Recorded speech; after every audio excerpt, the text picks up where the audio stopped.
Barcelona are holding on to La Liga title race by a thread. I'll tell you, by a thread. And the only finger touching that thread is La Masia players that we saw today. Riqui Puig and Ansu Fati.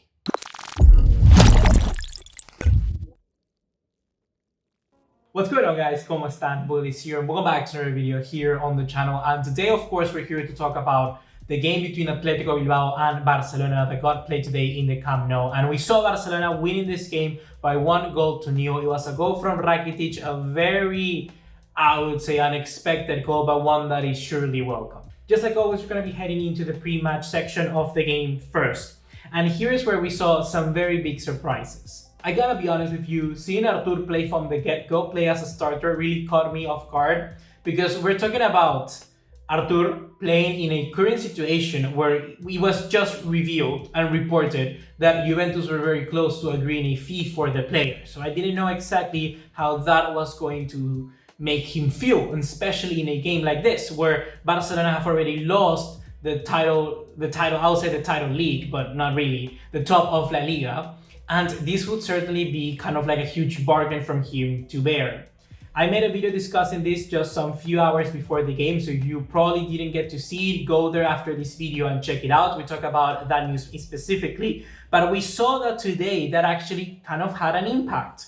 Artur wasn't the normal usual self. He looked like much more of a kind of compressed player, a much more simplified version of his usual self. Today, Artur was much more of a passenger rather than being the kind of spotlight that we want in our midfield. Artur, the best games that he has played, he has always been that metronome that really kept Barcelona ticking, because he would either get the ball and then pass it right away with just one-touch passes, or he would get the ball, drive it a little bit, and keep the circulation of the game flowing. I will elaborate on this further down the road, but before I would like to mention the front three that we saw today that were Antoine Griezmann, Luis Suarez, and Lionel Messi.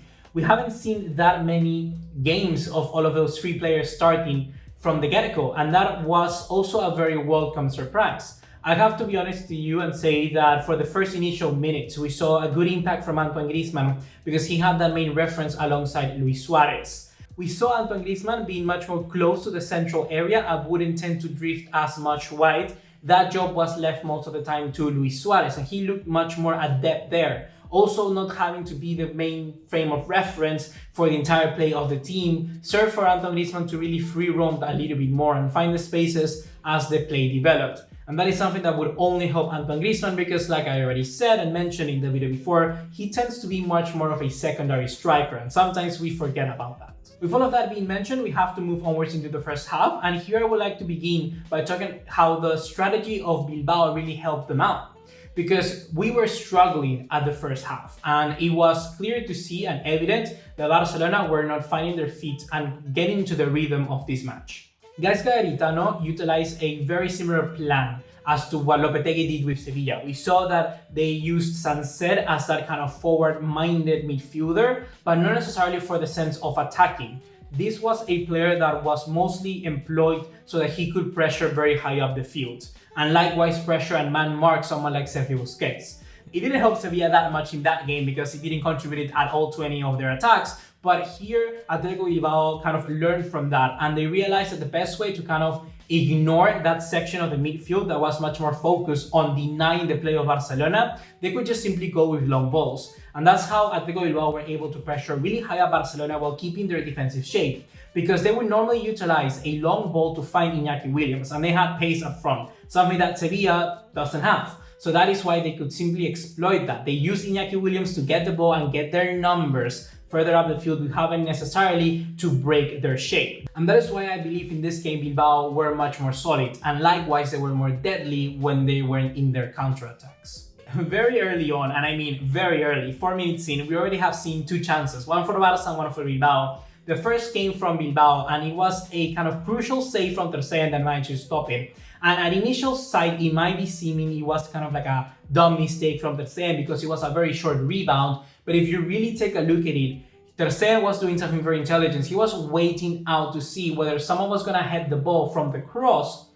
And when he didn't see that, he reacted even faster to save the ball that kind of went through all of the players trying to attack. That is not simple, and that is why Ter Stegen is one of the best players at that, because his reflex are just super fast.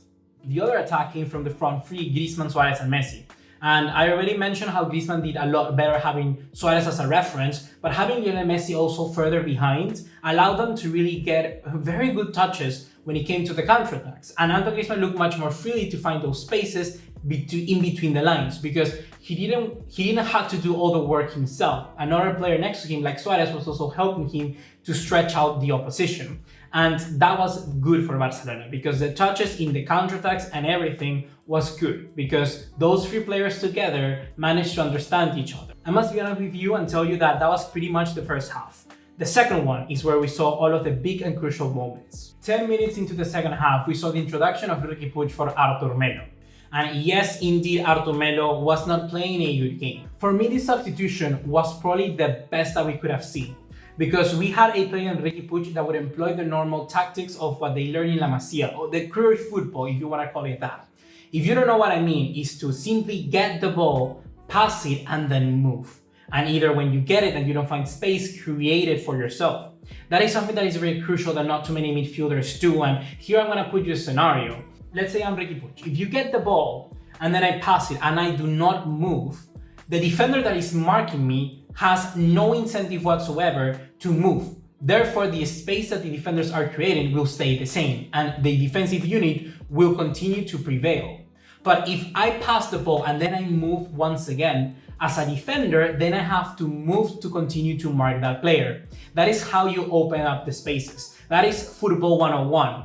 And that is something that Barcelona did altogether past in the last seasons. They did much better. Right now with Valverde and Setien, they are surprisingly still very static. And I don't know what this comes to be, but Riqui Puig, with motivation, determination, he shows that he understands that football philosophy and he will continue to utilize it and perform it to the best. I have to be honest and tell you that I believe that Quique didn't watch my video. Like, I made a video which I still haven't uploaded on the channel, but it's literally talking about this, talking about the midfielders, and my recommendations was either Artur, and if he doesn't play good, put Riqui Puig. I'm not kidding. That video, I made it before. I'm gonna find some way to prove it, but you will see what I say there. And I will elaborate more in depth with statistics and all of that in that video. But for now, we just have to bask on that glory, that finally we see that Riqui Puig is not only someone that we want, he's not only a player that we would like to see in the first team, but he's actually a player that we need. But well, then soon enough, we saw Busquets come out as well, and Ivan Rakitic enter the field.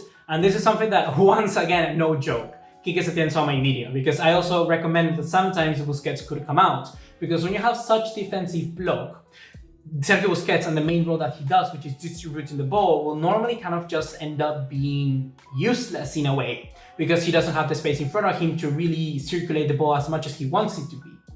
But then again, if you bring in Rakitic, which is a player which is a little more forward-minded, you will never see Busquets making those runs further forward and really trying to pass between the lines of the midfield and defense of the opposition team. Rakitic, however, he could still do the kind of hold-up play that Busquets does, but he will be much more encouraged to go forward. And that is something that Quique then realized and then put in Rakitic, and that's how we saw our very first goal.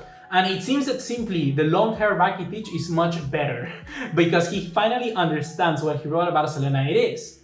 And last but not least, I think we need to talk about Ansu Fati and Martin Braithwaite. Ansu Fati coming in was a very good kind of inspiration for the team, because he was much more sharp than Antoine Griezmann, not necessarily playing the same position, but Ansu Fati through the left managed to cut inside a little bit more and be a kind of useful tool to really pull out the right back, and then give us space for Suarez or the incoming midfielder in that area of the field, which would have been Riqui Puig. I believe there Ansu Fati was very well, and then Martin Braithwaite coming in for Suarez later down the game also created much of an impact. I like Martin Braithwaite, like I said, always because of his determination and little bursts of acceleration. And the thing with Martin Braithwaite, guys, and why I think we should keep him, is because that determination, that professionalism really helped you along the way, because he could be sort of kind of like that Divock Origi that Liverpool has. A player that is nowhere near their front three like Firmino, Salah and Mane, but a player that can simply come in and do a job for your team. Sometimes you just need players like that. And Martin Braithwaite is that for our front line. Remember that Barcelona wanted to have that? Remember that Barcelona were saying, oh, we're going to bring someone like Oliver Giroud because he does that attitude play very well. And they brought in Paco Alcácer. Well, Paco Alcácer isn't necessarily that, but Martin Braithwaite is. And just before finishing the recap of this game, I quickly have to mention Gerard Piqué and Antoine Griezmann, especially Piqué because he apparently suffered from an adductor injury or some kind of knock. Because in the last few minutes of the game, I believe around the 89th minute mark, we saw he was calling that area of his body, and that is not normally good. That's a very delicate injury. And also Antoine Griezmann, he looked to kind of be very tired, fatigued. I don't know necessarily if I want to associate that with an injury or not, but he also seemed to suffer a bit. So overall, I have to say that Barcelona in this game were lucky. Let's be honest, they were lucky. They did the right substitutions to kind of try and fix the game. And this is what we need to do whenever we get into these problems. Quique Setién must not kind of come under the pressure. He needs to play the players that need to play, the players that deserve to do it, and what we need to win the game. Not only put players by the name, and hopefully that is something that he will turn to learn from this. This game was very, very close, and we must not believe that we're coming out of this victory like the best team in the world, because Barcelona are far from it. So they're still in the title race, which is positive, of course, and let's see how it goes from here. Real Madrid were very lucky to get that win against Real Sociedad, and let's hope that they don't get more 8 than what they have already got. So yeah, that's gonna be it. Hope you have enjoyed this video. I see you in the next one. Take care. Ciao.